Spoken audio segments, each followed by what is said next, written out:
सैयदना सरकार मोइनुद्दीन हसन चिश्ती गरीब नवाज रदी अल्लाह ताला आपके मुतालिक मैं आपको बता दूं, बड़ी बात है।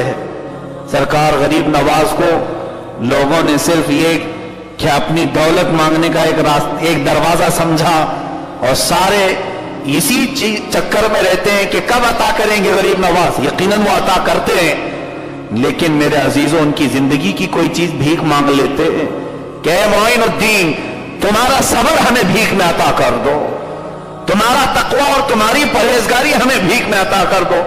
मांगने वालों में ऐसे बहुत कम हमने देखे, वरना अक्सर मांगने वाले तो दुकान मांगने ही जाते हैं, औलाद मांगने ही जाते हैं, दुनिया मांगने ही जाते हैं। उस मोइनुद्दीन हसन चिश्ती गरीब नवाज की बात है।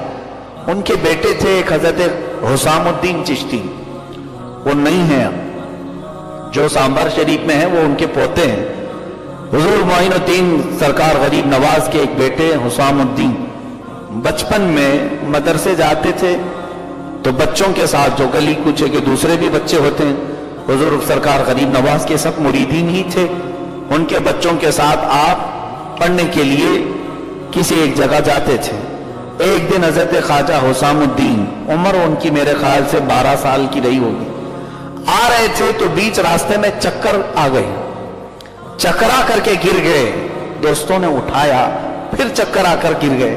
कहा क्या हुआ हुसामुद्दीन, चलते क्यों नहीं? गरीब नवाज के बेटे हैं।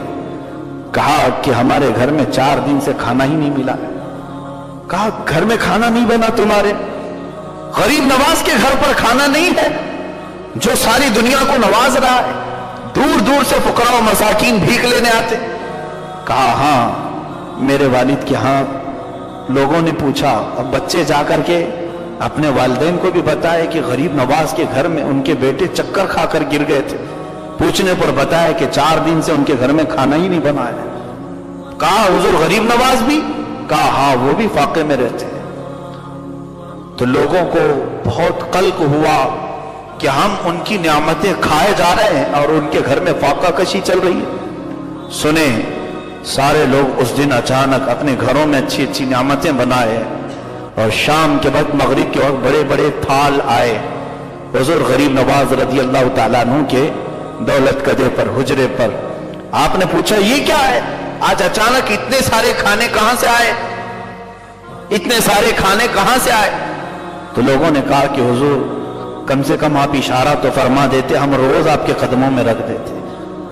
आज आपके साहबजादे रास्ते में चक्कर खाकर गिर गए, तब तो हमें पता चला कि आपके घर में फाका चल रहा है।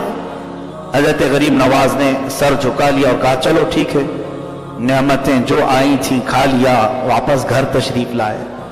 अपने बेटे हुसामुद्दीन को बुलाया। कहा कौन है जो मेरे और मेरे रब के दरमियान के राज को लोगों में फैला कर आया? हजरत हुसामुद्दीन को सामने बुलाया और कहा ऐ हुसामुद्दीन, आज के बाद से तो मेरी नजरों के सामने कभी ना आना, कभी ना आना। इसलिए कि ये फाका मैं लोगों के लिए नहीं, मेरे रब के लिए किया करता हूं, मेरे रब के लिए। और जिसको मेरे घर के फाके बर्दाश्त नहीं होते वो मेरे घर के छत के नीचे ना रहे। अपने बेटे हुसामुद्दीन को घर से बाहर निकाला और वो जो गायब हुए तो पूरी जिंदगी कभी उनकी कोई खबर ही नहीं आई, कभी कोई खबर नहीं आई। आज तक तारीख में हजरत हुसामुद्दीन चिश्ती का नाम यहीं तक आता है, 12 साल की उम्र तक। उसके बाद गम तो था ही बेटे का, और हजरत फखरुद्दीन चिश्ती रहमतुल्लाह अलैह के साहबजादे का नाम वही हुसामुद्दीन रखा गया। हजरत मोइनुद्दीन चिश्ती के घर के ये हालात है। मेरे अजीजों, ये बातें इसलिए मैं अर्ज कर रहा हूं, रब ताला ने कैसी कैसी नियामतें तुम्हें खिलाई, इस बड़े शहर में रखा है। इस बड़े शहर में तो खानों की तो बहुतात है। यहां तो हमने देखा है जितने खाने फेंके जाते हैं, उन फेंके हुए खानों में कई गांव की जिंदगी बसारा हो सकती है, कई गांव बसर कर सकते हैं। इतने तो हमारे गटर और नालियों में खाने बह के चले जाते हैं। और उसके बावजूद सबसे बड़ी बुरी आदत यह है कि शिकायत है, हमारे घर में बेबरकती है, हमारे घर में रोजी नहीं, हमारे घर में ये नहीं। तो खवातीन की सबसे पहली ये आदत खत्म करें कि नाशुक्री ना करो, कनाअत पर सब्र करो। अल्लाह तबारक व तआला ने जो दिया है औलाद जैसे दिया है, शोहर जैसा दिया है। एक बात ये भी मैं बताऊं, शोहर किसी का शराबी है, कबाबी है, जुआरी है, जैसा भी है, तुम दुआ कर सकती हो अल्लाह की बारगाह में कि मौला मेरे शोहर को हिदायत अता कर दे, मेरे शोहर को सिराते मुस्तकीम पर चलाओ। लेकिन उसी पर अगर तुम राजी रह गई तो जन्नती खवातीन में तुम्हारा शुमार होगा। उसके जुल्म, उसकी बुरी आदतें वो अपनी जगह पर, तो साथ यहां औरत ये चाहती है कि मेरा फरिश्ता, मेरा शौहर फरिश्ता बन जाए। और फिर दूसरा ये कि फरिश्ता बनने के साथ नेक तो रहे लेकिन मेरी मुट्ठी में रहे हमेशा। और कई औरतों की ये शिकायत, वो माँ की सुनता है हमारी नहीं सुनता, माँ की शिकायत बीवी की सुनता है मेरी सुनता ही नहीं। आखिर ये जाए तो कहां जाए बकरा, दोनों के बीच में इस तरह से उसे बलि का बकरा बनाया जाए। औरतों को यहां पर कनाअत करना चाहिए और शौहर अपनी बीवी के जितने हुकूक हैं वो भी अपने बराबर अदा करे और मां के जो हुकूक हैं वो भी अदा करे। दोनों के दरमियान तवाजुन बरकरार रखे, दोनों के दरमियान बराबर का एक हिस्सा कायम कर रखे। अगर वो बचपन से अपनी मां के यहां रात में घंटा डेढ़ घंटा बैठने का आदी है तो अपने निकाह के बाद भी उतना वक्त अपनी मां को दिया करे।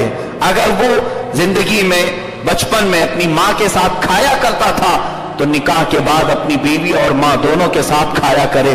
अचानक शादी के बाद हालात अगर बदल गए कि तुमको मां के साथ 25 साल बैठकर खाते रहे, शादी के बाद अचानक तुम्हारी बर्तन बीवी के साथ बदल गई तो उस मां के दिल पर तो तकलीफ होगी ही कि इतने साल मेरे साथ बैठता था, अचानक ये क्या आई कि इसने तो उचक लिया मुझसे। फिर वो सास और बहू की जो जंग है घर में शुरू हो जाती है, बड़ी जंगें हो जाती हैं। इसको बराबर का हिस्सा, दोनों को बराबर का हिस्सा लेकर जाए, यकीनन वो बहुत ही खुश और खुश खसलत मर्दों में शुमार होगा और अल्लाह तबारक व तआला के प्यारे हबीब सल्लल्लाहु अलैहि वसल्लम के यहां से उसे अज्र का